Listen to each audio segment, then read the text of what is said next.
잠들기 전에 뭔가 듣고 싶은데 음악은 좀 심심하고 그런 날 있잖아요. 저도 그래서 이 채널 시작했습니다. 그냥 편하게 누워서 누군가 재밌는 이야기 들려주는 것처럼 역사를 듣는 거죠. 안녕하세요. 그 남자의 목소리입니다. 오늘 밤 이야기는 로마 제국의 흥망입니다. 철학자가 황제가 되고 황제가 광대가 되고 그러다 어느 날 조용히 사라졌습니다. 1000년 넘게 세상을 지배했던 나라가 어떻게 시작됐고 어떻게 무너졌는지 오늘 밤 함께 하겠습니다. 편안하게 들어주시고요. 그냥 흘러가듯 들어주셔도 좋습니다. 역사상 가장 강했던 나라의 시작과 끝, 로마 제국의 흥망. 그럼에도 불구하고 오늘 밤도 잘 자요.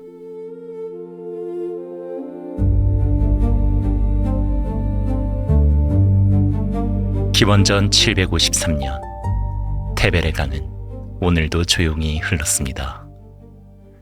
이탈리아 반도 중부 그 강변의 나지막한 언덕 위에서 한 남자가 돌을 쌓기 시작했습니다. 거창한 선원도 없었습니다. 그저 돌 위에 돌을 올렸습니다. 그가 무엇을 세우고 있는지 아무도 알지 못했습니다. 그 돌들이 1000년 뒤 세상의 중심이 될 것이라는 사실을, 그 이름이 수억 명의 꿈이 되고 공포가 되고 영원의 다른 이름이 될 것이라는 사실을.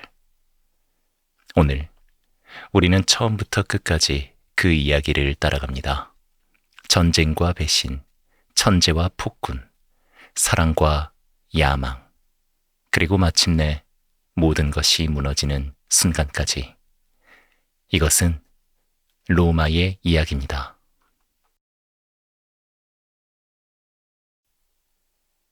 제1장 늑대의 젖. 모든 위대한 것에는 신화가 있습니다. 그리고 로마의 신화는 피로 시작합니다. 쌍둥이가 있었습니다. 로물루스와 레무스. 왕위를 빼앗길까 두려워한 외할아버지는 갓 태어난 두 아이를 바구니에 담아 테베레 강에 던졌습니다. 물결이 아이들을 삼켰습니다. 그러나 죽이지는 않았습니다. 바구니는 강변에 걸렸고 아이들의 울음소리를 들은 것은 암늑대 한 마리였습니다. 늑대는 아이들에게 젖을 물렸습니다. 이 장면을 생각해 보십시오. 차갑고 낯선 강변, 짐승의 젖을 빠는 두 아이. 로마인들은 이 이야기를 자신들의 시작으로 선택했습니다. 어머니의 품이 아닌 야생의 품에서 자란 문명, 따뜻함이 아닌 생존에서 시작한 나라. 그 선택 자체가 이미 로마의 성격을 말해줍니다. 성장한 쌍둥이는 새 도시를 세우려 했습니다. 그러나 어느 언덕이 더 좋은 자리인지를 두고 다퉜습니다. 말다툼은 주먹이 되었고 주먹은 칼이 되었습니다. 로물루스가 레무스를 죽였습니다. 형제의 피로 세운 도시, 기원전 753년. 그 도시의 이름은 로마였습니다. 물론 이것은 신화입니다. 실제로 이런 일이 있었는지는 알 수 없습니다. 그러나 로마인들이 이 이야기를 스스로의 기원으로 믿고 전해왔다는 사실은 그들이 어떤 사람들이었는지를 보여줍니다. 이후 250년간 로마는 왕들이 다스리는 도시였습니다. 전쟁으로 땅을 넓히고 이웃 부족들을 흡수하며 자랐습니다. 그러나 7번째 왕 타르퀴니우스는 너무 오만했습니다. 그래서 사람들은 그를 수페르부스, 즉 오만한 자라고 불렀습니다. 그의 아들이 귀족 여인 루크레티아에게 큰 잘못을 저질렀습니다. 루크레티아는 가족을 불러 진실을 알린 뒤 스스로 목숨을 끊었습니다. 시민들이 들고 일어났습니다. 왕은 쫓겨났습니다. 그리고 로마인들은 다짐했습니다. 2번 다시 한 사람에게 모든 권력을 주지 않겠다고. 적어도 그때는 진심이었습니다.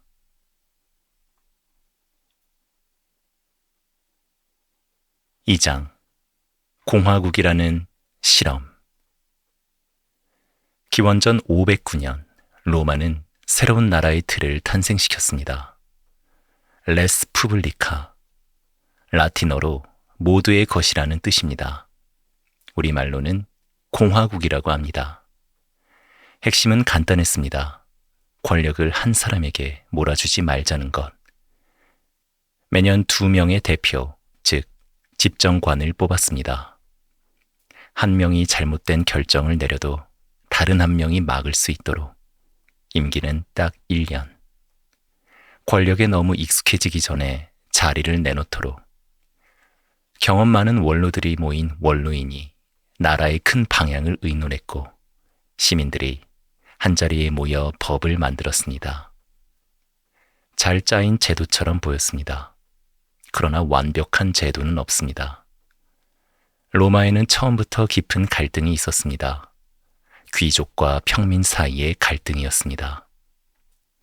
귀족들은 중요한 자리를 모두 차지하고 좋은 땅을 가지고 법을 자기 입맛에 맞게 해석했습니다. 평민들은 전쟁터에 나가 싸우고 세금을 내면서도 정치에서는 철저히 밀려났습니다. 기원전 5세기 어느 봄날 평민들이 집단으로 로마를 떠났습니다. 그냥 걸어 나갔습니다.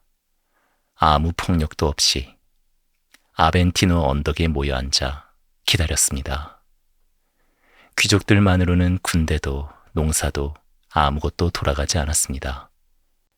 며칠이 지나지 않아 귀족들이 대화를 청해왔습니다. 로마의 진짜 힘이 여기에 있었습니다. 칼이 아닌 제도로 갈등을 풀어나갔습니다. 호민관이라는 자리가 생겼습니다. 평민의 목소리를 대신 전하고 귀족의 결정이 잘못됐을 때 막을 수 있는 자리였습니다. 그리고 기원전 450년경 법이 처음으로 돌판에 새겨졌습니다. 12표법입니다. 법이 글로 적히자 귀족들이 마음대로 해석하기가 훨씬 어려워졌습니다. 그 토대 위에서 로마는 천천히 넓어졌습니다. 이웃 도시들을 하나씩 자기 편으로 만들었습니다. 싸움에서 이긴 뒤에도 상대를 짓밟기보다 동맹으로 끌어들였습니다. 물론 폭력과 전쟁이 없었던 건 아닙니다. 그러나 당시 다른 나라들에 비하면 로마는 정복한 땅 사람들을 비교적 잘 품어들이는 편이었습니다. 기원전 264년 로마는 이탈리아 반도 전체를 손에 넣었습니다. 그리고 처음으로 바다 너머를 바라보기 시작했습니다.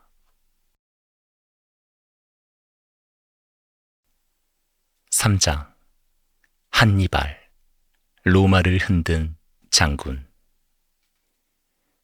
이탈리아 반도 남쪽 바다 너머 북아프리카에 카르타고가 있었습니다. 오랫동안 지중해 서쪽에서 가장 강한 나라였습니다. 바닷길 무역으로 쌓은 큰 재산, 강력한 해군, 지금의 튀니지와 스페인 일부에 걸친 넓은 땅. 그런데 이제 로마와 부딪히기 시작했습니다. 두 나라는 시칠리아 섬을 두고 23년 동안 싸웠습니다. 역사에서는 이것을 포에니 전쟁이라고 부릅니다. 첫 번째 전쟁은 로마가 이겼습니다. 그러나 카르타고에는 복수를 다짐한 가문이 있었습니다. 그리고 그 가문에서 한 명의 장군이 나왔습니다. 이름은 한니발이었습니다. 기원전 218년 한니발은 군대를 이끌고 스페인 땅을 출발했습니다. 목적지는 로마, 가는 길은 알프스 산맥을 넘는 것이었습니다. 11월의 알프스, 눈사태, 절벽, 사르르는 추위 속에서 병사들이 쓰러졌습니다. 전쟁 코끼리들도 혹독한 추위를 버티지 못했습니다. 한 달 가까운 행군 끝에 산을 내려왔을 때 처음 떠날 때의 절반도 남지 않았습니다. 그러나 살아남은 자들은 달랐습니다. 불가능해 보이는 것을 해낸 사람들만이 가지는 강함이 있었습니다. 이탈리아 땅에선 한니발의 군대를 보며 로마는 처음으로 진짜 두려움을 느꼈습니다. 트레비아강 전투, 트라시메노 호수 전투, 로마 군대가 잇따라 무너졌습니다.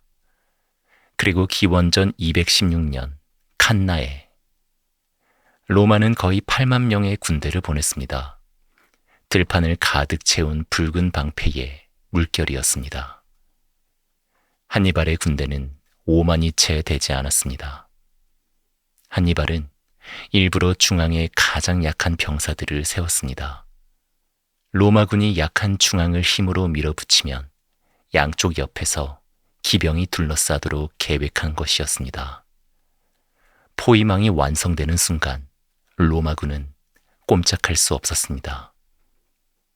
해가 질 무렵 들판에는 7만 명에 가까운 시신이 쌓였습니다.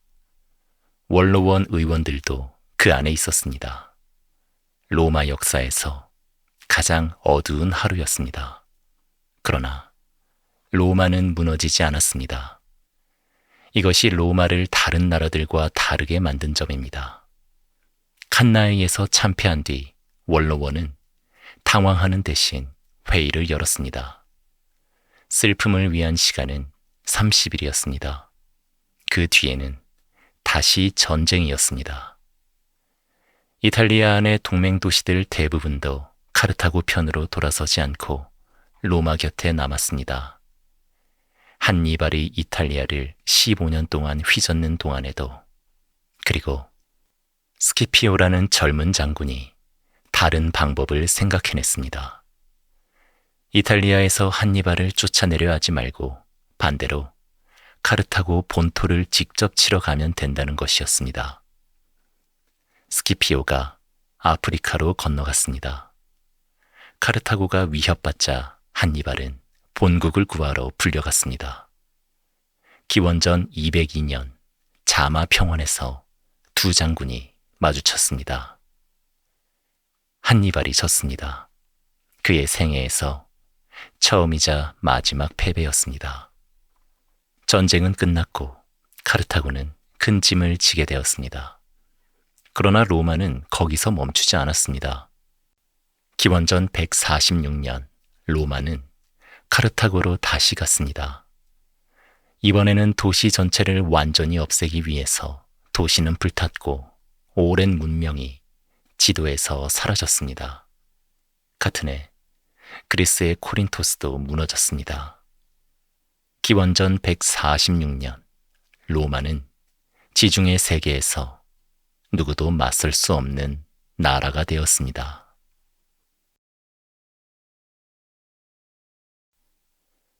4장 이기고 나서 흔들리다. 전쟁에서는 이겼습니다. 그러나 안에서 금이 가기 시작했습니다.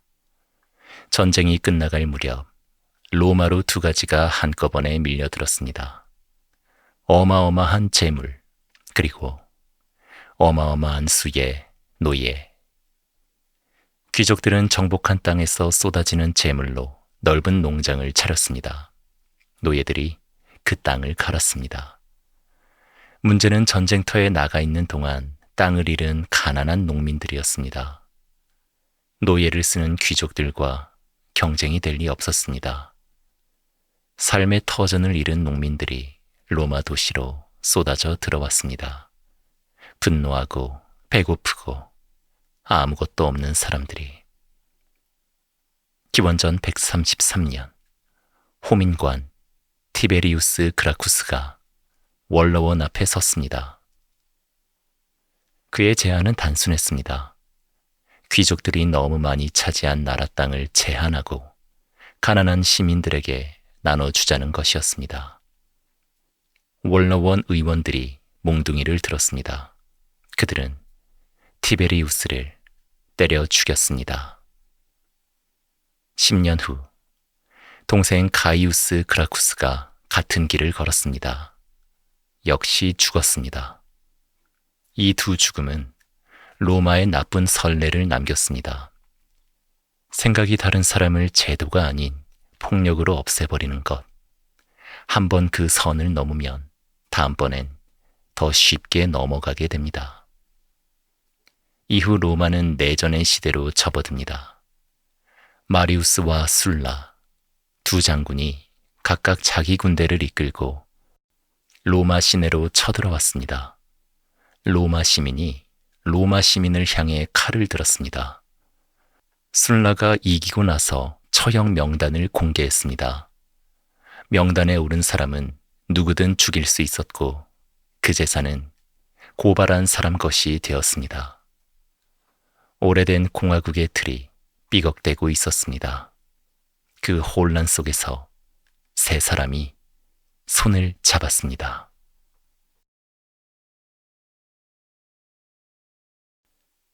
(5장) 루비콘. 세 사람이 있었습니다. 크라수스, 로마에서 가장 돈이 많은 사람. 폼페이우스, 동쪽 땅들을 평정한 유명한 장군. 그리고 카이사르, 귀족 집안 출신이지만 평민 편에 선 정치인이자 아직 세상이 그 진짜 실력을 모르는 장군.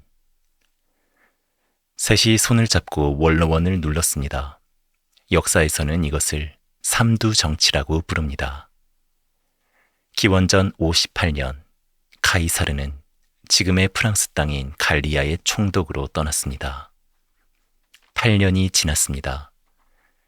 그가 돌아올 무렵 그는 다른 사람이 되어 있었습니다. 갈리아 전체를 정복한 사람, 병사들이 목숨을 바치는 지휘관, 로마 시민들이 열광하는 영웅. 원로원이 두려워했습니다. 그들은 명령을 내렸습니다. 군대를 해산하고 혼자 로마로 돌아오라고. 기원전 49년 1월의 어느 밤, 카이사르는 갈리아와 이탈리아의 경계인 루비콘 강 앞에 서 있었습니다. 당시 법에서 총독이 군대를 이끌고 이 강을 건너는 것은 반역 행위였습니다. 내전을 시작한다는 뜻이었습니다. 그는 오래 서 있었습니다. 강물 소리만 들렸습니다. 그리고 말했습니다. 주사위는 던져졌다. 말발굽이 강물을 튀겼습니다. 내전은 빠르게 끝났습니다. 폼페이우스는 이집트로 도망쳤다가 그곳에서 암살당했습니다. 카이사르가 이집트에 도착했을 때 폼페이우스의 잘린 머리가 선물로 왔습니다. 카이사르는 울었다고 전합니다. 오래된 동료의 비참한 최후였으니. 카이사르가 로마의 1인자가 되었습니다. 그는 바꾸기 시작했습니다. 오늘 우리가 쓰는 달력의 바탕이 된 율리우스력을 만들었습니다. 가난한 시민들에게 땅을 나눠줬습니다. 정복된 땅 사람들에게 로마 시민권을 넓혀줬습니다. 그리고 자신의 정적들을 죽이는 대신 용서했습니다. 그 용서가 독이 되었습니다. 살려준 사람들이 칼을 들었습니다. 기원전 44년 3월 15일 원로원 회의장에서 카이사르는 순식간에 둘러싸였습니다. 의원들이 오단에서 단검을 꺼냈습니다. 23번의 칼날, 그 중에 마르쿠스 브루투스가 있었습니다. 카이사르가 아끼던 사람이었습니다. 카이사르는 얼굴을 두 손으로 가렸습니다. 더 이상 저항하지 않았습니다. 암살에 가담한 이들은 공화국을 지켰다고 믿었습니다. 그러나 그들은 아무것도 지키지 못했습니다. 카이사르가 죽자 로마는 더 깊은 혼란에 빠졌고 그 혼란 속에서 한 청년이 나타났습니다. 6장 아우구스투스, 가장 영리한 사람. 카이사르의 양아들 옥타비아누스는 18살이었습니다. 아무도 그를 진지하게 보지 않았습니다. 키가 작고 몸이 약하고 전쟁 경험도 없었습니다. 카이사르의 오른팔이었던 안토니우스는 그를 대놓고 무시했습니다. 그것이 큰 실수였습니다. 옥타비아누스는 카이사르의 이름을 물려받았고 카이사르의 재산을 물려받았고 카이사르를 좋아했던 로마 시민들의 마음을 물려받았습니다. 그리고 그것을 어떻게 써야 하는지 정확히 알고 있었습니다. 13년의 내전 끝에 기원전 31년 악티움 해전에서 그는 안토니우스와 클레오파트라의 연합 함대를 물리쳤습니다. 안토니우스와 클레오파트라는 스스로 목숨을 끊었습니다. 이집트가 로마의 땅이 되었습니다. 이제 살아남은 사람은 한 명뿐이었습니다. 그러나 옥타비아누스는 카이사르가 한 실수를 되풀이하지 않았습니다. 권력을 겉으로 드러내지 않은 것입니다. 기원전 27년 원로원 앞에 선 그는 모든 권한을 돌려주겠다고 말했습니다. 원로원은 감동했습니다. 그리고 칭호를 내렸습니다. 아우구스투스, 고귀하고 존엄한 자라는 뜻입니다. 겉으로는 공화국의 틀을 유지했습니다. 그러나 실제로는 군대의 최고 지휘권, 법에 대한 거부권, 속주 통치권, 모든 권력이 그에게 있었습니다. 로마는 사실상 한 사람이 다스리는 나라가 된 것입니다. 다만 그 사실을 조용히 감췄을 뿐입니다. 이것이 로마 제국의 시작이었습니다. 아우구스투스는 41년을 다스렸습니다. 그 오랜 시간 동안 로마는 크게 달라졌습니다. 대리석 신전들이 세워지고 도로가 뻗어나가고 제국 곳곳에 로마의 법과 언어가 퍼졌습니다. 지중해는 사실상 로마의 바다가 되었습니다. 기원전 14년 그는 임종자리에서 주변 사람들을 바라보며 말했습니다.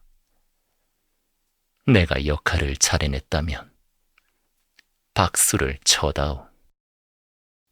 그것은 당시 연극 배우들이 무대를 마치고 퇴장할 때 하는 말이었습니다. 끝까지 로마인다운 마지막이었습니다.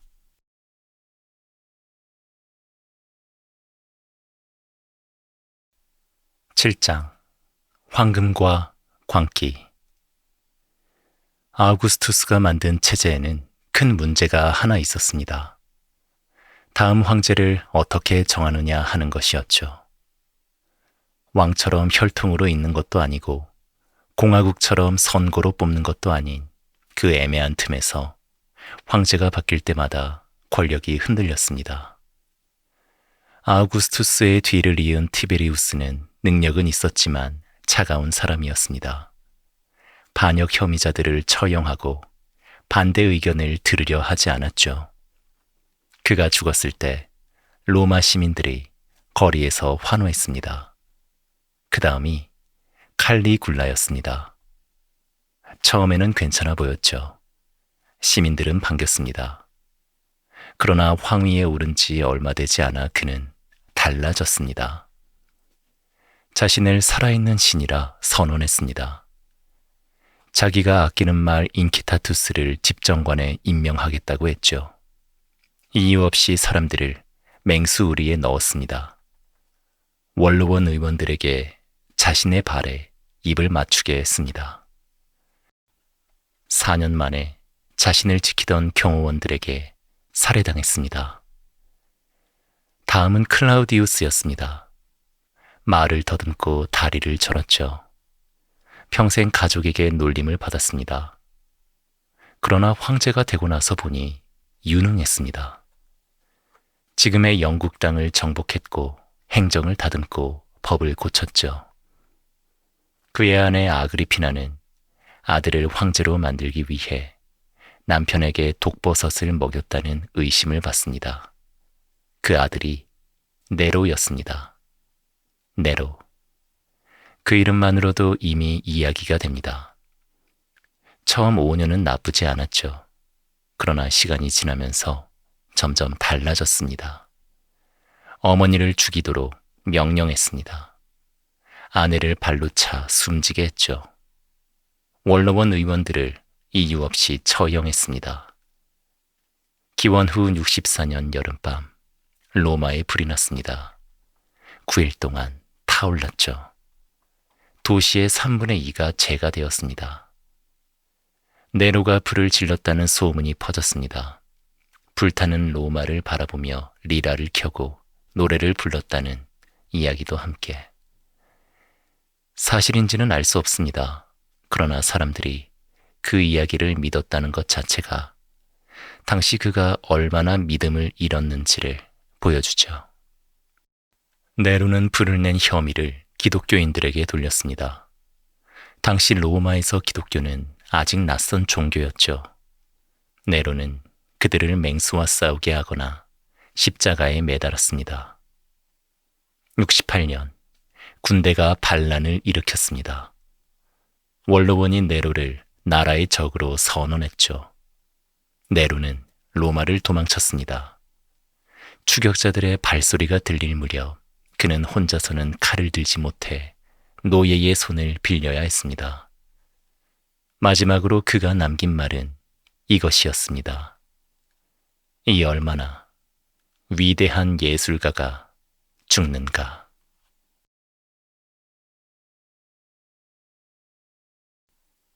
8장 철학자 황제.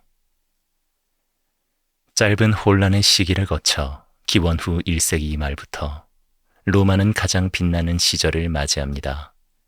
5명의 황제 네르바, 트라야누스, 하드리아누스, 안토니누스 피우스, 마르쿠스 아우렐리우스. 역사에서는 이들을 오현제, 즉 5명의 훌륭한 황제라고 부릅니다. 이 시기에 로마는 역사상 가장 넓은 땅을 가졌습니다. 약 5만 제곱킬로미터, 인구는 약 7천만 명. 영국 북부의 안개 낀 늪지에서 지금의 이라크 땅까지, 독일 국경의 숲에서 이집트 사막까지 모두 로마였죠. 하드리아누스 황제는 영국 북쪽에 긴 돌담을 쌓았습니다. 지금도 그 흔적이 남아있는 하드리아누스 장벽이죠. 그러나 시대를 가장 잘 보여주는 인물은 마지막 황제 마르쿠스 아우렐리우스입니다. 황제이면서 철학자였습니다. 전쟁터의 텐트 안에서 밤이 깊으면 그는 촛불을 켜고 일기를 썼습니다. 그리스어로 남에게 보여주기 위한 글이 아니라 자기 자신에게 쓰는 편지처럼. 지금 이 순간에 충실하라.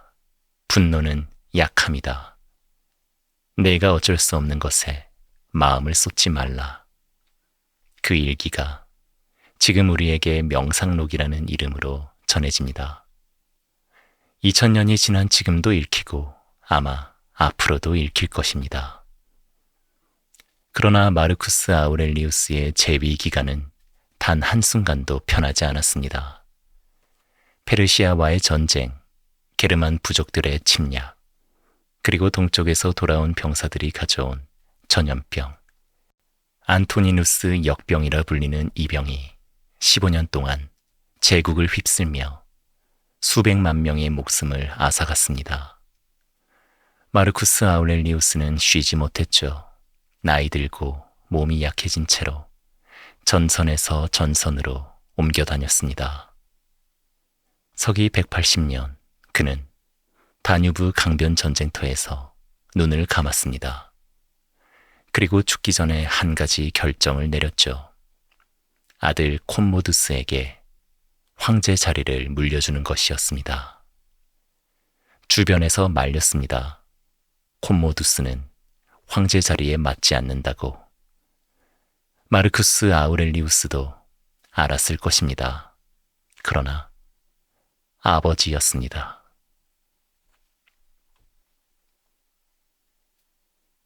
9장 균열.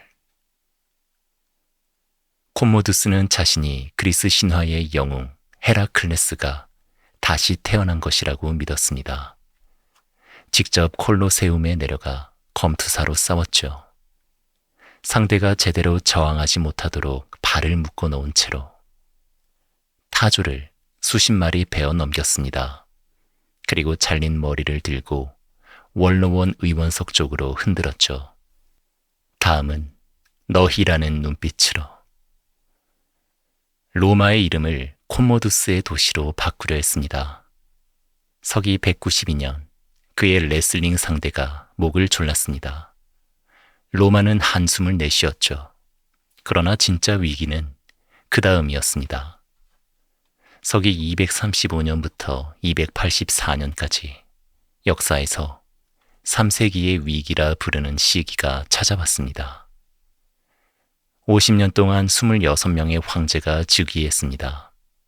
단 한 명을 빼고는 모두 암살당하거나 전쟁터에서 죽었죠. 평균 재위 기간이 2년도 되지 않았습니다. 밖에서는 지금의 이란 땅에 자리 잡은 페르시아 제국이 동쪽 국경을 눌렀습니다. 게르만 부족들이 북쪽 강을 넘어 쳐들어왔죠. 고트족, 알라만니족, 프랑크족, 이름도 다른 부족들이 제국 곳곳을 흔들었습니다. 서기 260년, 황제 발레리아누스가 페르시아에 사로잡혔습니다. 로마 황제가 살아서 적의 손에 들어간 첫 번째 사건이었습니다. 그는 죽을 때까지 포로로 살았죠. 페르시아 왕 샤프르가 말에 오를 때 그의 등을 발판으로 썼다는 이야기가 전해집니다.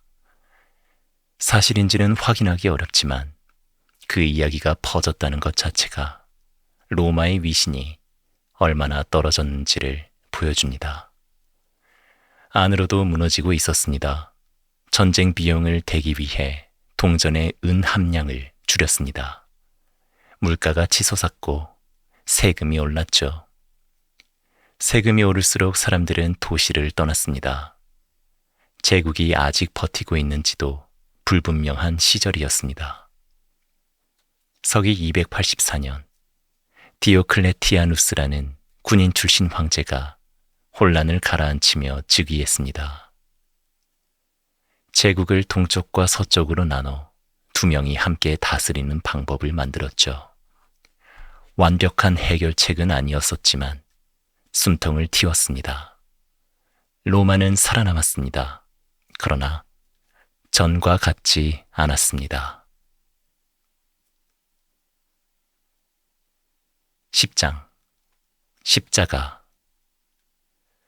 서기 312년 10월 밀비우스 다리. 콘스탄티누스는 전날 밤 꿈을 꿨다고 혹은 하늘에서 무언가를 봤다고 말했습니다. 십자가 모양의 빛과 함께 들려온 목소리. 이 표시 아래 정복하라. 그는 병사들의 방패에 기독교 상징을 새기고 전투에 나섰습니다. 이겼습니다. 그것으로 충분했습니다. 이듬해인 서기 313년 콘스탄티누스는 밀라노 칙령을 내렸습니다. 기독교를 나라가 허용하는 종교로 인정한다는 내용이었죠. 300년 가까이 박해를 받아온 종교가 갑자기 나라의 보호를 받게 된 것이었습니다. 역사의 방향이 바뀐 순간이었습니다. 서기 330년 콘스탄티누스는 제국의 중심을 동쪽으로 옮겼습니다. 유럽과 아시아를 잇는 바닷길 길목, 옛 그리스 식민도시 비잔티움에 새 수도를 세웠죠. 콘스탄티노폴리스, 콘스탄티누스의 도시, 지금의 튀르키예 이스탄불입니다. 단순히 수도를 옮긴 것이 아니었습니다. 로마의 무게중심이 영원히 동쪽으로 옮겨가는 신호였죠. 서쪽은 서서히 혼자 버텨야 했습니다. 11장 마지막 황제. 서기 376년 가을, 다뉴브강 북쪽에 사람들이 몰려들었습니다. 고트족이었습니다. 수만 명, 여자와 아이들까지. 그들 뒤에서 훈족이 다가오고 있었습니다. 중앙아시아 초원에서 온 이 기마 부족은 빠르고 잔혹했습니다. 그들이 지나간 자리에는 아무것도 남지 않았죠. 고트족의 땅은 이미 무너지고 있었습니다. 고트족은 로마에 부탁했습니다. 강을 건너 제국 안으로 들어오게 해달라고, 대신 군인으로 일하겠다고. 로마는 허락했습니다. 그러나 강을 건넌 고트족을 기다린 건 따뜻한 환영이 아니었습니다. 로마 관리들이 그들을 이용했죠. 굶주린 이들에게 썩은 음식을 팔고 아이들을 노예로 팔기도 했습니다. 고트족이 분노해 반란을 일으켰습니다. 서기 378년 아드리아노플 전투. 황제 발렌스가 직접 군대를 이끌고 나섰습니다. 해가 질 무렵 황제 발렌스는 전사했습니다. 군대는 무너졌죠. 로마 황제가 전쟁터에서 죽은 것은 그때까지 거의 없던 일이었습니다. 제국이 기울고 있다는 것을 모두가 느꼈습니다. 이후 수십 년간 서로마는 게르만 출신 장군들의 손으로 넘어갔습니다. 황제는 있었지만 이름뿐이었죠. 어리고 힘없는 황제들이 즉위하고 쫓겨나는 동안 진짜 권력은 다른 사람들에게 있었습니다. 서기 410년 충격이 왔습니다. 서고트족의 왕 알라리크가 로마 시내로 들어왔습니다. 800년 만에 처음으로 로마가 외적에게 약탈당한 것이었습니다. 철학자이자 신학자인 아우구스티누스는 이 소식을 듣고 책상에 앉았습니다. 그리고 쓰기 시작했죠. 신의 나라, 땅 위에 로마가 무너져도 신의 나라는 무너지지 않는다고. 그러나 땅 위의 로마는 계속 무너졌습니다. 서기 476년 9월 4일, 게르만 출신 군인 오도아케르가 마지막 서로마 황제를 자리에서 끌어내렸습니다. 그 황제의 이름은 로물루스 아우구스툴루스였습니다. 로물루스. 처음 왕의 이름도 로물루스였습니다. 역사는 때로 이런 식으로 조용히 마침표를 찍습니다.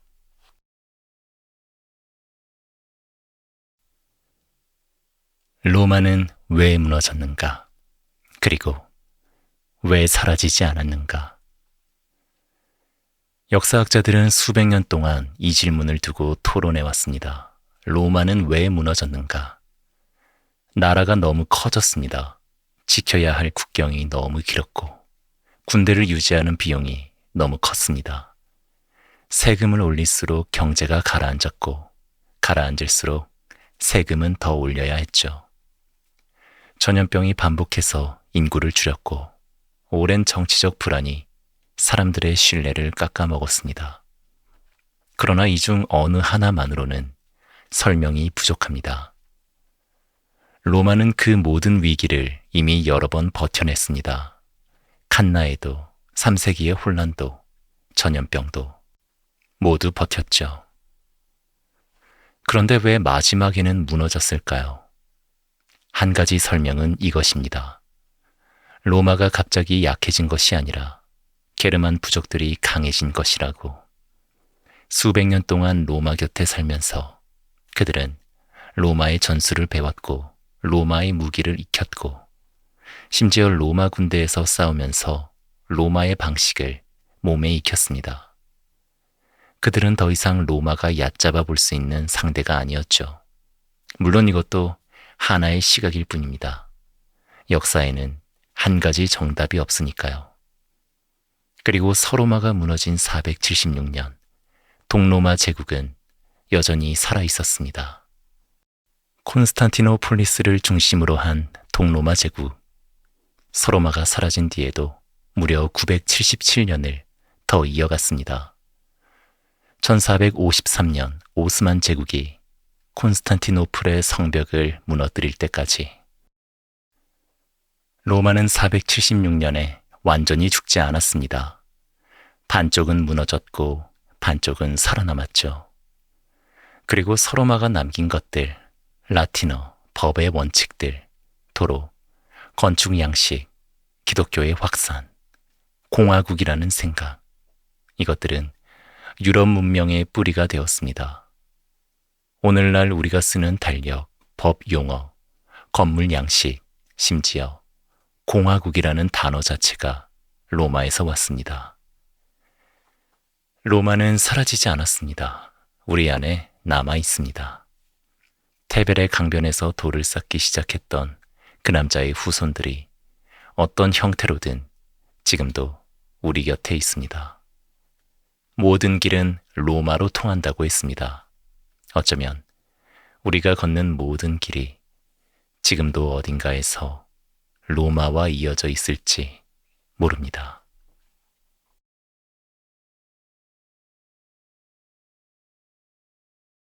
기원전 753년 테베레 강은 오늘도 조용히 흘렀습니다. 이탈리아 반도 중부 그 강변의 나지막한 언덕 위에서 한 남자가 돌을 쌓기 시작했습니다.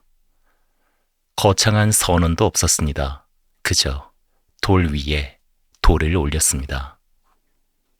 그가 무엇을 세우고 있는지 아무도 알지 못했습니다.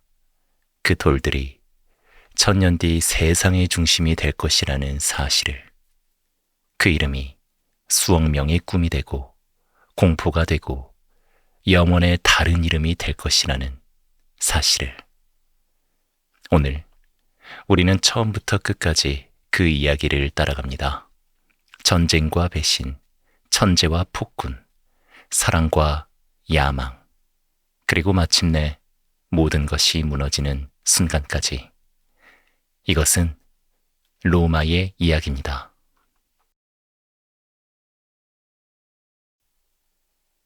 제1장 늑대의 젖. 모든 위대한 것에는 신화가 있습니다. 그리고 로마의 신화는 피로 시작합니다. 쌍둥이가 있었습니다. 로물루스와 레무스. 왕위를 빼앗길까 두려워한 외할아버지는 갓 태어난 두 아이를 바구니에 담아 테베레 강에 던졌습니다. 물결이 아이들을 삼켰습니다. 그러나 죽이지는 않았습니다. 바구니는 강변에 걸렸고 아이들의 울음소리를 들은 것은 암늑대 한 마리였습니다. 늑대는 아이들에게 젖을 물렸습니다. 이 장면을 생각해 보십시오. 차갑고 낯선 강변, 짐승의 젖을 빠는 두 아이. 로마인들은 이 이야기를 자신들의 시작으로 선택했습니다. 어머니의 품이 아닌 야생의 품에서 자란 문명, 따뜻함이 아닌 생존에서 시작한 나라. 그 선택 자체가 이미 로마의 성격을 말해줍니다. 성장한 쌍둥이는 새 도시를 세우려 했습니다. 그러나 어느 언덕이 더 좋은 자리인지를 두고 다퉜습니다. 말다툼은 주먹이 되었고 주먹은 칼이 되었습니다. 로물루스가 레무스를 죽였습니다. 형제의 피로 세운 도시, 기원전 753년. 그 도시의 이름은 로마였습니다. 물론 이것은 신화입니다. 실제로 이런 일이 있었는지는 알 수 없습니다. 그러나 로마인들이 이 이야기를 스스로의 기원으로 믿고 전해왔다는 사실은 그들이 어떤 사람들이었는지를 보여줍니다. 이후 250년간 로마는 왕들이 다스리는 도시였습니다. 전쟁으로 땅을 넓히고 이웃 부족들을 흡수하며 자랐습니다. 그러나 7번째 왕 타르퀴니우스는 너무 오만했습니다. 그래서 사람들은 그를 수페르부스, 즉 오만한 자라고 불렀습니다. 그의 아들이 귀족 여인 루크레티아에게 큰 잘못을 저질렀습니다. 루크레티아는 가족을 불러 진실을 알린 뒤 스스로 목숨을 끊었습니다. 시민들이 들고 일어났습니다. 왕은 쫓겨났습니다. 그리고 로마인들은 다짐했습니다. 두 번 다시 한 사람에게 모든 권력을 주지 않겠다고. 적어도 그때는 진심이었습니다.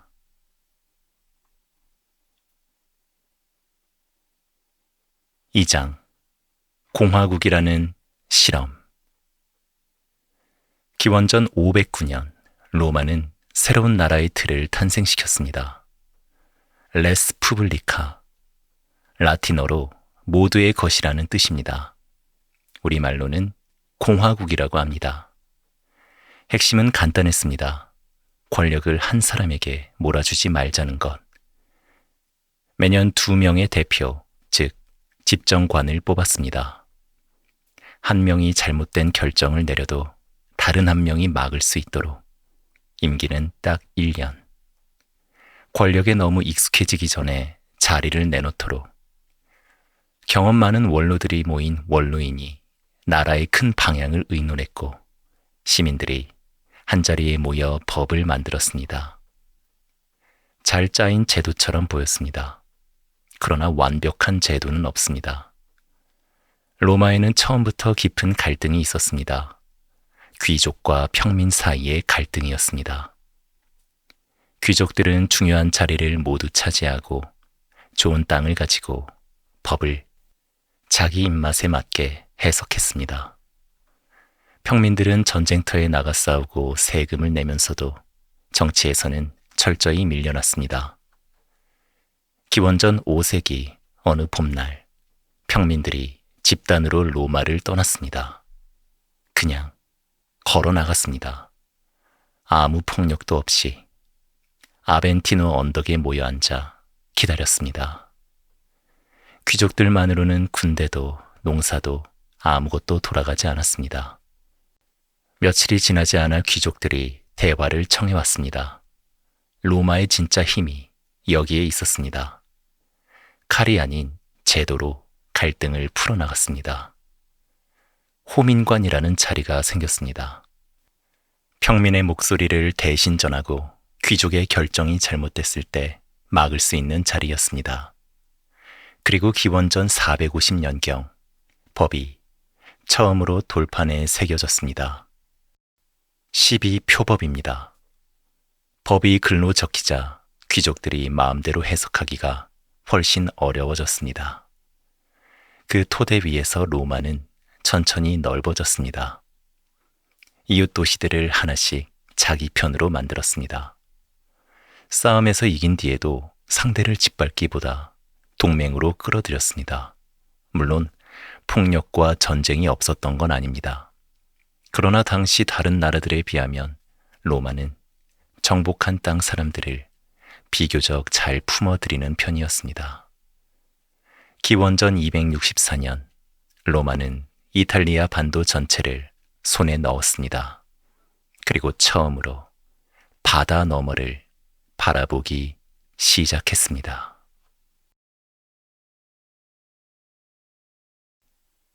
3장 한니발, 로마를 흔든 장군. 이탈리아 반도 남쪽 바다 너머 북아프리카에 카르타고가 있었습니다. 오랫동안 지중해 서쪽에서 가장 강한 나라였습니다. 바닷길 무역으로 쌓은 큰 재산, 강력한 해군, 지금의 튀니지와 스페인 일부에 걸친 넓은 땅. 그런데 이제 로마와 부딪히기 시작했습니다. 두 나라는 시칠리아 섬을 두고 23년 동안 싸웠습니다. 역사에서는 이것을 포에니 전쟁이라고 부릅니다. 첫 번째 전쟁은 로마가 이겼습니다. 그러나 카르타고에는 복수를 다짐한 가문이 있었습니다. 그리고 그 가문에서 한 명의 장군이 나왔습니다. 이름은 한니발이었습니다. 기원전 218년 한니발은 군대를 이끌고 스페인 땅을 출발했습니다. 목적지는 로마, 가는 길은 알프스 산맥을 넘는 것이었습니다. 11월의 알프스, 눈사태, 절벽, 사르르는 추위 속에서 병사들이 쓰러졌습니다. 전쟁 코끼리들도 혹독한 추위를 버티지 못했습니다. 한 달 가까운 행군 끝에 산을 내려왔을 때 처음 떠날 때의 절반도 남지 않았습니다. 그러나 살아남은 자들은 달랐습니다. 불가능해 보이는 것을 해낸 사람들만이 가지는 강함이 있었습니다. 이탈리아 땅에선 한니발의 군대를 보며 로마는 처음으로 진짜 두려움을 느꼈습니다.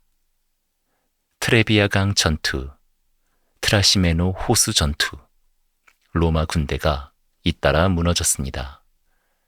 그리고 기원전 216년 칸나에 로마는 거의 8만 명의 군대를 보냈습니다. 들판을 가득 채운 붉은 방패의 물결이었습니다. 한니발의 군대는 5만이 채 되지 않았습니다. 한니발은 일부러 중앙에 가장 약한 병사들을 세웠습니다. 로마군이 약한 중앙을 힘으로 밀어붙이면 양쪽 옆에서 기병이 둘러싸도록 계획한 것이었습니다. 포위망이 완성되는 순간 로마군은 꼼짝할 수 없었습니다.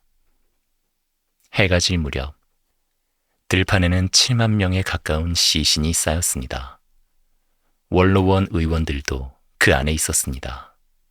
로마 역사에서 가장 어두운 하루였습니다. 그러나 로마는 무너지지 않았습니다. 이것이 로마를 다른 나라들과 다르게 만든 점입니다. 칸나에에서 참패한 뒤 원로원은 당황하는 대신 회의를 열었습니다.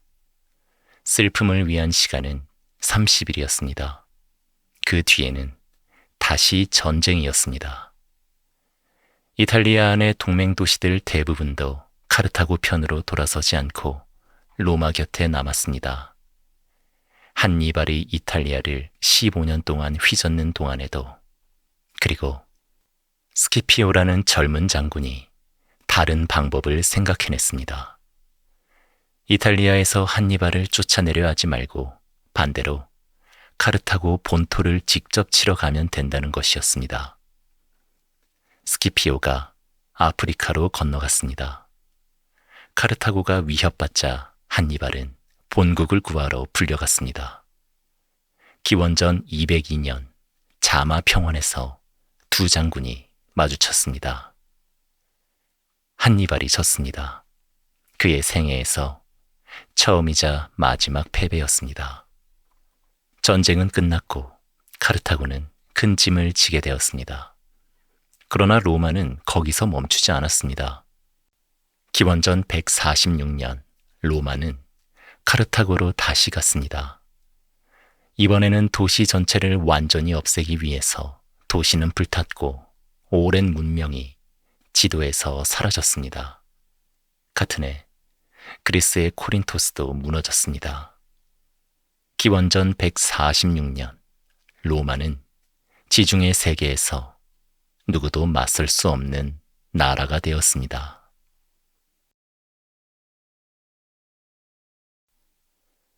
4장. 이기고 나서 흔들리다. 전쟁에서는 이겼습니다. 그러나 안에서 금이 가기 시작했습니다. 전쟁이 끝나갈 무렵 로마로 두 가지가 한꺼번에 밀려들었습니다. 어마어마한 재물, 그리고 어마어마한 수의 노예. 귀족들은 정복한 땅에서 쏟아지는 재물로 넓은 농장을 차렸습니다. 노예들이 그 땅을 갈았습니다. 문제는 전쟁터에 나가 있는 동안 땅을 잃은 가난한 농민들이었습니다. 노예를 쓰는 귀족들과 경쟁이 될 리 없었습니다. 삶의 터전을 잃은 농민들이 로마 도시로 쏟아져 들어왔습니다. 분노하고 배고프고 아무것도 없는 사람들이. 기원전 133년 호민관 티베리우스 그라쿠스가 원로원 앞에 섰습니다. 그의 제안은 단순했습니다. 귀족들이 너무 많이 차지한 나라 땅을 제한하고 가난한 시민들에게 나눠주자는 것이었습니다. 월러원 의원들이 몽둥이를 들었습니다. 그들은 티베리우스를 때려 죽였습니다. 10년 후 동생 가이우스 그라쿠스가 같은 길을 걸었습니다. 역시 죽었습니다. 이 두 죽음은 로마의 나쁜 선례를 남겼습니다. 생각이 다른 사람을 제도가 아닌 폭력으로 없애버리는 것. 한 번 그 선을 넘으면 다음번엔 더 쉽게 넘어가게 됩니다. 이후 로마는 내전의 시대로 접어듭니다. 마리우스와 술라 두 장군이 각각 자기 군대를 이끌고 로마 시내로 쳐들어왔습니다. 로마 시민이 로마 시민을 향해 칼을 들었습니다. 술라가 이기고 나서 처형 명단을 공개했습니다. 명단에 오른 사람은 누구든 죽일 수 있었고 그 재산은 고발한 사람 것이 되었습니다. 오래된 공화국의 틀이 삐걱대고 있었습니다. 그 혼란 속에서 세 사람이 손을 잡았습니다.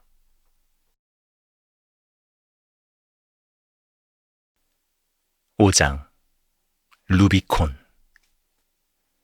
세 사람이 있었습니다. 크라수스, 로마에서 가장 돈이 많은 사람; 폼페이우스, 동쪽 땅들을 평정한 유명한 장군; 그리고 카이사르, 귀족 집안 출신이지만 평민 편에 선 정치인이자 아직 세상이 그 진짜 실력을 모르는 장군. 셋이 손을 잡고 원로원을 눌렀습니다. 역사에서는 이것을 삼두 정치라고 부릅니다. 기원전 58년 카이사르는 지금의 프랑스 땅인 갈리아의 총독으로 떠났습니다. 8년이 지났습니다. 그가 돌아올 무렵 그는 다른 사람이 되어 있었습니다. 갈리아 전체를 정복한 사람, 병사들이 목숨을 바치는 지휘관, 로마 시민들이 열광하는 영웅. 원로원이 두려워했습니다. 그들은 명령을 내렸습니다. 군대를 해산하고 혼자 로마로 돌아오라고. 기원전 49년 1월의 어느 밤, 카이사르는 갈리아와 이탈리아의 경계인 루비콘 강 앞에 서 있었습니다. 당시 법에서 총독이 군대를 이끌고 이 강을 건너는 것은 반역 행위였습니다. 내전을 시작한다는 뜻이었습니다. 그는 오래 서 있었습니다. 강물 소리만 들렸습니다. 그리고 말했습니다. 주사위는 던져졌다. 말발굽이 강물을 튀겼습니다. 내전은 빠르게 끝났습니다. 폼페이우스는 이집트로 도망쳤다가 그곳에서 암살당했습니다. 카이사르가 이집트에 도착했을 때 폼페이우스의 잘린 머리가 선물로 왔습니다. 카이사르는 울었다고 전합니다. 오래된 동료의 비참한 최후였으니. 카이사르가 로마의 1인자가 되었습니다. 그는 바꾸기 시작했습니다. 오늘 우리가 쓰는 달력의 바탕이 된 율리우스력을 만들었습니다. 가난한 시민들에게 땅을 나눠줬습니다. 정복된 땅 사람들에게 로마 시민권을 넓혀줬습니다. 그리고 자신의 정적들을 죽이는 대신 용서했습니다. 그 용서가 독이 되었습니다. 살려준 사람들이 칼을 들었습니다. 기원전 44년 3월 15일 원로원 회의장에서 카이사르는 순식간에 둘러싸였습니다.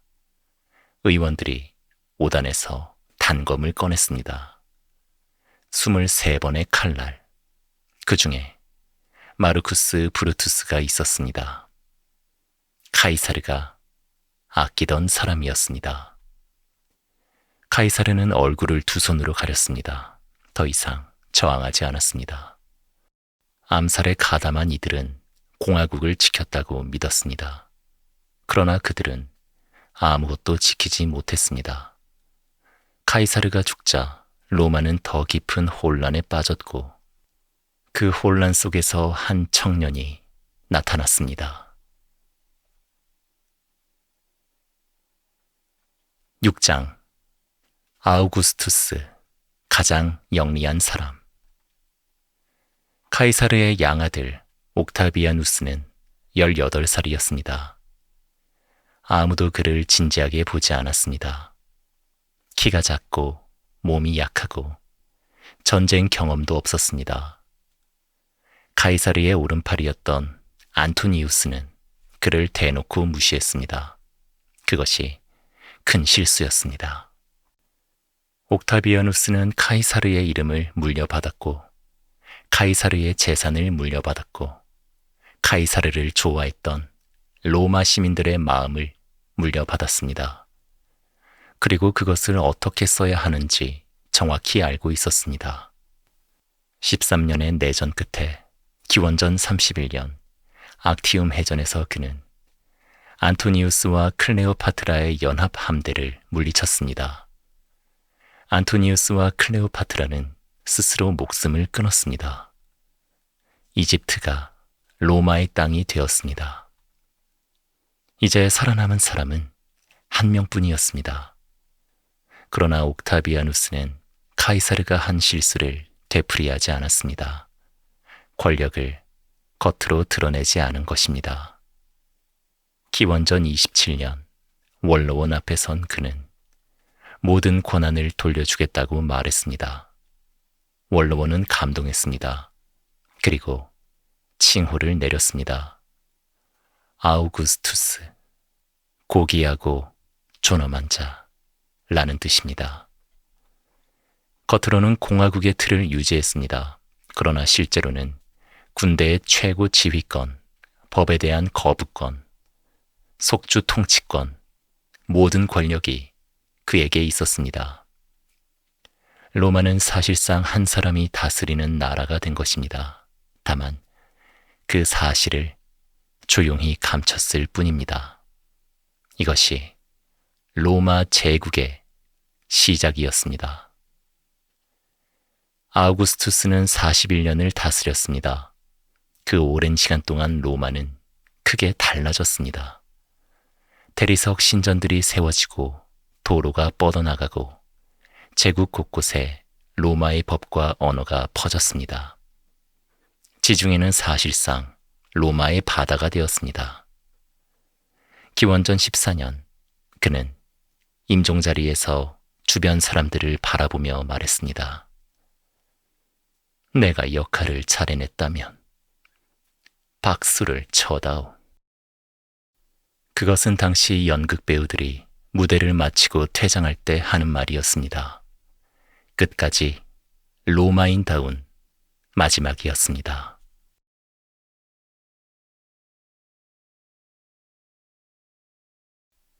(7장) 황금과 광기. 아우구스투스가 만든 체제에는 큰 문제가 하나 있었습니다. 다음 황제를 어떻게 정하느냐 하는 것이었죠. 왕처럼 혈통으로 있는 것도 아니고 공화국처럼 선거로 뽑는 것도 아닌 그 애매한 틈에서 황제가 바뀔 때마다 권력이 흔들렸습니다. 아우구스투스의 뒤를 이은 티베리우스는 능력은 있었지만 차가운 사람이었습니다. 반역 혐의자들을 처형하고 반대 의견을 들으려 하지 않았죠. 그가 죽었을 때 로마 시민들이 거리에서 환호했습니다.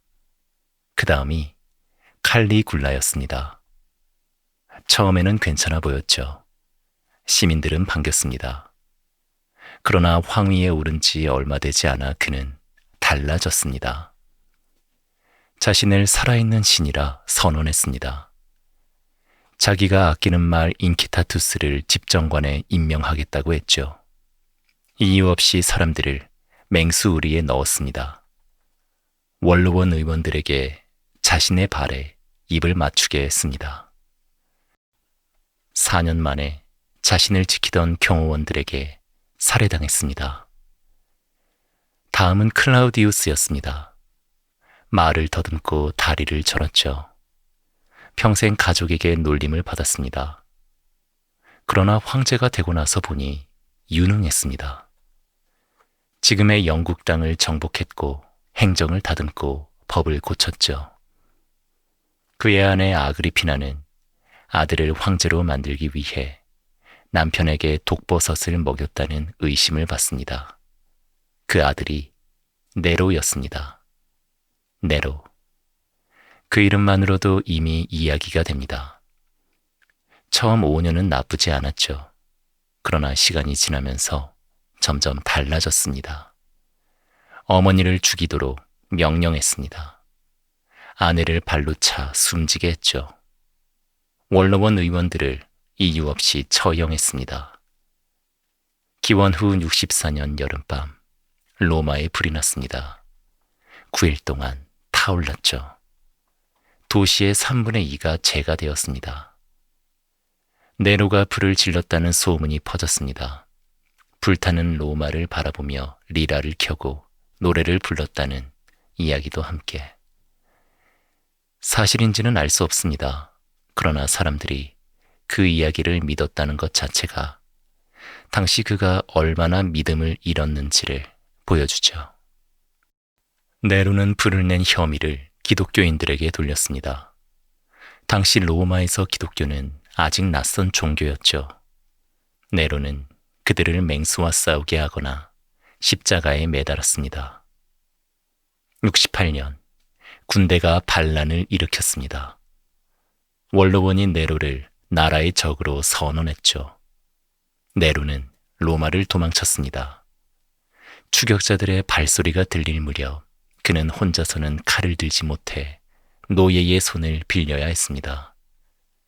마지막으로 그가 남긴 말은 이것이었습니다. 이 얼마나 위대한 예술가가 죽는가.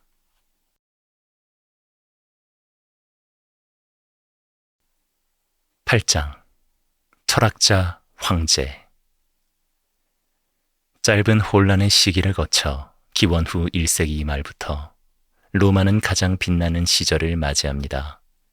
5명의 황제 네르바, 트라야누스, 하드리아누스, 안토니누스 피우스, 마르쿠스 아우렐리우스. 역사에서는 이들을 오현제, 즉 5명의 훌륭한 황제라고 부릅니다. 이 시기에 로마는 역사상 가장 넓은 땅을 가졌습니다. 약 5만 제곱킬로미터, 인구는 약 7천만 명. 영국 북부의 안개 낀 늪지에서 지금의 이라크 땅까지, 독일 국경의 숲에서 이집트 사막까지 모두 로마였죠. 하드리아누스 황제는 영국 북쪽에 긴 돌담을 쌓았습니다. 지금도 그 흔적이 남아있는 하드리아누스 장벽이죠. 그러나 시대를 가장 잘 보여주는 인물은 마지막 황제 마르쿠스 아우렐리우스입니다.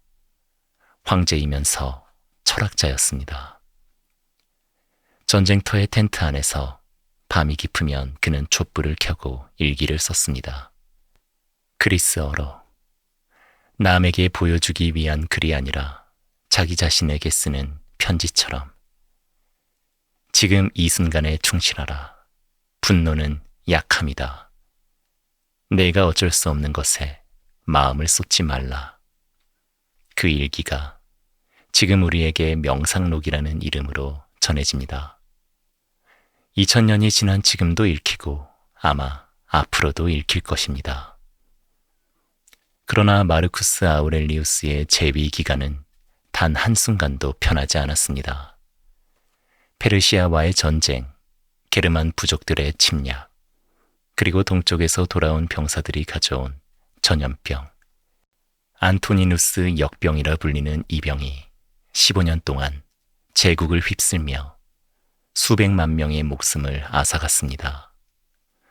마르쿠스 아우렐리우스는 쉬지 못했죠. 나이 들고 몸이 약해진 채로 전선에서 전선으로 옮겨 다녔습니다. 서기 180년 그는 다뉴브 강변 전쟁터에서 눈을 감았습니다. 그리고 죽기 전에 한 가지 결정을 내렸죠. 아들 콤모두스에게 황제 자리를 물려주는 것이었습니다. 주변에서 말렸습니다.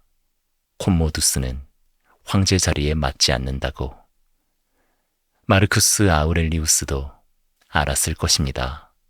그러나 아버지였습니다.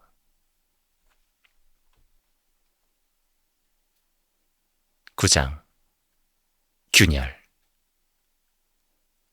콤모두스는 자신이 그리스 신화의 영웅 헤라클레스가 다시 태어난 것이라고 믿었습니다. 직접 콜로세움에 내려가 검투사로 싸웠죠. 상대가 제대로 저항하지 못하도록 발을 묶어 놓은 채로 타조를 수십 마리 베어 넘겼습니다. 그리고 잘린 머리를 들고 원로원 의원석 쪽으로 흔들었죠. 다음은 너희라는 눈빛으로. 로마의 이름을 콤모두스의 도시로 바꾸려 했습니다. 서기 192년 그의 레슬링 상대가 목을 졸랐습니다. 로마는 한숨을 내쉬었죠. 그러나 진짜 위기는 그 다음이었습니다. 서기 235년부터 284년까지 역사에서 3세기의 위기라 부르는 시기가 찾아왔습니다. 50년 동안 26명의 황제가 즉위했습니다. 단 한 명을 빼고는 모두 암살당하거나 전쟁터에서 죽었죠. 평균 재위 기간이 2년도 되지 않았습니다. 밖에서는 지금의 이란 땅에 자리 잡은 페르시아 제국이 동쪽 국경을 눌렀습니다. 게르만 부족들이 북쪽 강을 넘어 쳐들어왔죠. 고트족, 알라만니족, 프랑크족, 이름도 다른 부족들이 제국 곳곳을 흔들었습니다. 서기 260년, 황제 발레리아누스가 페르시아에 사로잡혔습니다. 로마 황제가 살아서 적의 손에 들어간 첫 번째 사건이었습니다. 그는 죽을 때까지 포로로 살았죠. 페르시아 왕 샤프르가 말에 오를 때 그의 등을 발판으로 썼다는 이야기가 전해집니다. 사실인지는 확인하기 어렵지만 그 이야기가 퍼졌다는 것 자체가 로마의 위신이 얼마나 떨어졌는지를 보여줍니다. 안으로도 무너지고 있었습니다. 전쟁 비용을 대기 위해 동전의 은 함량을 줄였습니다. 물가가 치솟았고 세금이 올랐죠. 세금이 오를수록 사람들은 도시를 떠났습니다. 제국이 아직 버티고 있는지도 불분명한 시절이었습니다. 서기 284년, 디오클레티아누스라는 군인 출신 황제가 혼란을 가라앉히며 즉위했습니다. 제국을 동쪽과 서쪽으로 나눠 두 명이 함께 다스리는 방법을 만들었죠. 완벽한 해결책은 아니었었지만 숨통을 틔웠습니다. 로마는 살아남았습니다. 그러나 전과 같지 않았습니다. 10장 십자가. 서기 312년 10월 밀비우스 다리. 콘스탄티누스는 전날 밤 꿈을 꿨다고 혹은 하늘에서 무언가를 봤다고 말했습니다. 십자가 모양의 빛과 함께 들려온 목소리. 이 표시 아래 정복하라.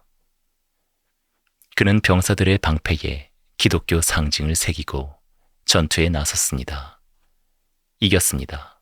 그것으로 충분했습니다. 이듬해인 서기 313년 콘스탄티누스는 밀라노 칙령을 내렸습니다. 기독교를 나라가 허용하는 종교로 인정한다는 내용이었죠. 300년 가까이 박해를 받아온 종교가 갑자기 나라의 보호를 받게 된 것이었습니다. 역사의 방향이 바뀐 순간이었습니다. 서기 330년 콘스탄티누스는 제국의 중심을 동쪽으로 옮겼습니다. 유럽과 아시아를 잇는 바닷길 길목, 옛 그리스 식민도시 비잔티움에 새 수도를 세웠죠. 콘스탄티노폴리스, 콘스탄티누스의 도시, 지금의 튀르키예 이스탄불입니다. 단순히 수도를 옮긴 것이 아니었습니다. 로마의 무게중심이 영원히 동쪽으로 옮겨가는 신호였죠. 서쪽은 서서히 혼자 버텨야 했습니다. 11장 마지막 황제. 서기 376년 가을, 다뉴브강 북쪽에 사람들이 몰려들었습니다. 고트족이었습니다. 수만 명, 여자와 아이들까지. 그들 뒤에서 훈족이 다가오고 있었습니다. 중앙아시아 초원에서 온 이 기마 부족은 빠르고 잔혹했습니다. 그들이 지나간 자리에는 아무것도 남지 않았죠. 고트족의 땅은 이미 무너지고 있었습니다. 고트족은 로마에 부탁했습니다. 강을 건너 제국 안으로 들어오게 해달라고, 대신 군인으로 일하겠다고. 로마는 허락했습니다. 그러나 강을 건넌 고트족을 기다린 건 따뜻한 환영이 아니었습니다. 로마 관리들이 그들을 이용했죠. 굶주린 이들에게 썩은 음식을 팔고 아이들을 노예로 팔기도 했습니다. 고트족이 분노해 반란을 일으켰습니다. 서기 378년 아드리아노플 전투. 황제 발렌스가 직접 군대를 이끌고 나섰습니다. 해가 질 무렵 황제 발렌스는 전사했습니다. 군대는 무너졌죠. 로마 황제가 전쟁터에서 죽은 것은 그때까지 거의 없던 일이었습니다. 제국이 기울고 있다는 것을 모두가 느꼈습니다. 이후 수십 년간 서로마는 게르만 출신 장군들의 손으로 넘어갔습니다. 황제는 있었지만 이름뿐이었죠. 어리고 힘없는 황제들이 즉위하고 쫓겨나는 동안 진짜 권력은 다른 사람들에게 있었습니다. 서기 410년 충격이 왔습니다. 서고트족의 왕 알라리크가 로마 시내로 들어왔습니다. 800년 만에 처음으로 로마가 외적에게 약탈당한 것이었습니다. 철학자이자 신학자인 아우구스티누스는 이 소식을 듣고 책상에 앉았습니다. 그리고 쓰기 시작했죠. 신의 나라, 땅 위에 로마가 무너져도 신의 나라는 무너지지 않는다고. 그러나 땅 위의 로마는 계속 무너졌습니다. 서기 476년 9월 4일, 게르만 출신 군인 오도 아케르가 마지막 서로마 황제를 자리에서 끌어내렸습니다. 그 황제의 이름은 로물루스 아우구스툴루스였습니다. 로물루스. 처음 왕의 이름도 로물루스였습니다. 역사는 때로 이런 식으로 조용히 마침표를 찍습니다.